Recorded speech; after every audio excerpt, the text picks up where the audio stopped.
Dalam rangka memperingati Hari Bakti Pemasyarakatan ke-56 yang jatuh pada tanggal 27 April mendatang, Rumah Tahanan Kelas 2A Pekalongan bagikan ribuan masker yang diproduksi langsung oleh warga binaan pemasyarakatan, Kamis 23 April 2020. Sejumlah 1.200 masker dibagikan kepada pengendara sepeda dan motor yang melintas di depan rutan loji.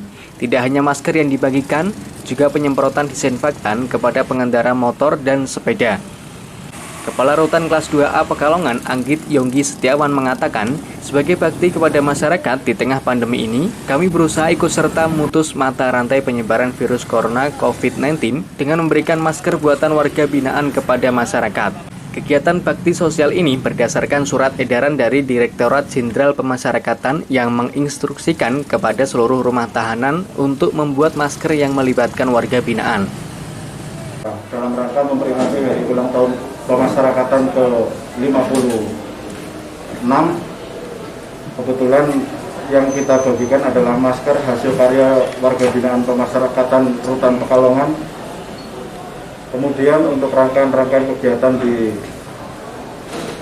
hari ulang tahun pemasyarakatan, salah satunya adalah bakti sosial yang baru kita laksanakan tadi. Kita membagikan 1.200 masker yang sudah kita buat dari awal bulan April sampai sekarang, baru selesai kurang lebih 1.200 yang kita bagikan ke masyarakat. Mungkin nanti juga selanjutnya kita masih tetap membuat masker karena COVID-19 ini masih, kalau kita lihat pemberitaan di luar itu bukannya berkurang malah bertambah, dan banyak juga tenaga medis kita yang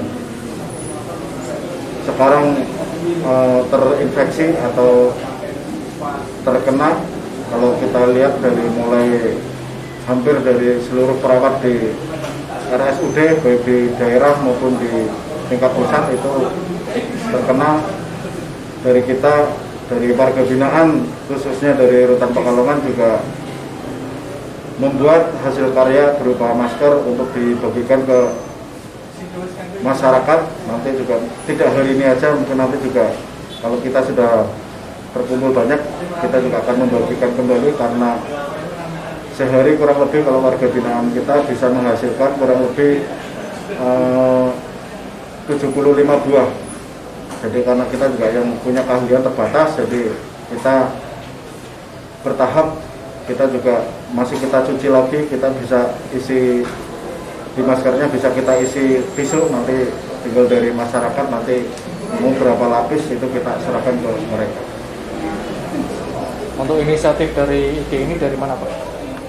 Untuk inisiatif ide ini kebetulan ada edaran dari Kementerian Hukum dan dari Direktorat Jenderal Pemasyarakatan bahwa kita diinstruksikan untuk membuat masker karena warga binaan kita sebagian juga bisa menjahit, jadi kita maksimalkan potensi-potensi yang ada di baik lapas, rutan, seluruh Indonesia. Mungkin sekarang itu membuat masker semua, karena kita juga sudah pernah mengadakan kegiatan menjahit dengan PLK. Nah, salah satunya pada sekarang ini mereka bisa menghasilkan karya-karya yang bisa dibagikan ke masyarakat. Beberapa warga binaan di Rutan Loji ini sebelumnya sudah menerima pelatihan menjahit dengan Balai Latihan Kerja, sehingga bisa memproduksi masker sendiri walaupun jumlahnya masih bertahap. Kegiatan pembuatan masker ini akan berlanjut karena proses pembuatan masker di Rutan Loji Pekalongan masih tetap berjalan. Harapannya apa yang dihasilkan dan karya-karya dari warga binaan bisa bermanfaat untuk masyarakat. Ya, senang. Berapa yang dapat dari keluarga jenengan? 3. Anak saya, suami saya. Harapannya ya semoga selamat, sehat, baik-baik aja, nggak canda penyakit corona. Terima kasih.